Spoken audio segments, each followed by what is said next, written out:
Intro music fades out. Okay, let me ask you this. Did you know that over 60% of Americans making $100,000 to $150,000 a year are still living paycheck to paycheck? That's not a typo. And here's the twist. This isn't just a problem for younger generations. Boomers, millennials, Gen Z, the stress is everywhere. But what if I told you the real financial divide isn't about age or income at all? Pause, that's right. The real split is in how people handle their money, and this distinction changes everything we think we know about financial health. Let's unpack this. First, the idea that a six-figure salary fixes financial stress? Total myth. The data shows even high earners can't escape paycheck-to-paycheck living. But why? Personally, I think this reveals a deeper issue. Income alone doesn't guarantee stability. It's like having a big gas tank but no gas. If you're overspending or not saving, the number on your pay stub doesn't matter.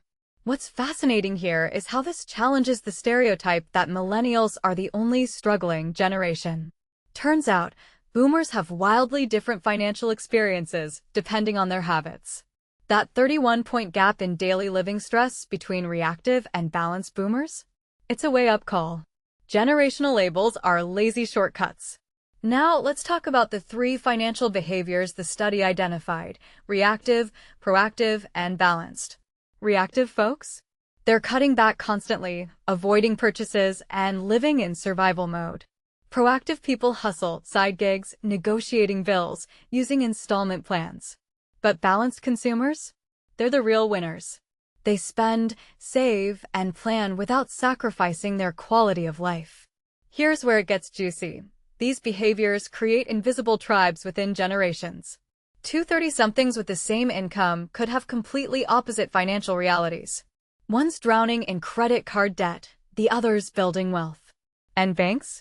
They're still relying on outdated metrics like age and income to assess risk. That's like judging a book by its cover and missing the plot entirely.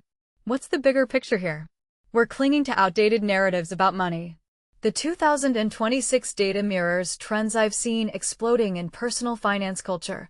Think TikTok budgeting hacks, FIRE movement obsessives, and the rise of quiet quitting to prioritize work-life balance.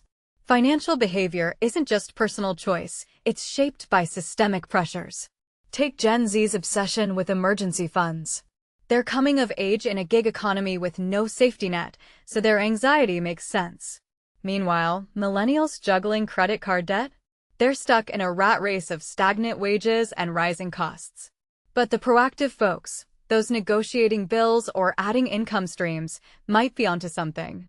Is this the birth of a new financial mindset? Maybe, but here's the catch. Not all proactive strategies are sustainable.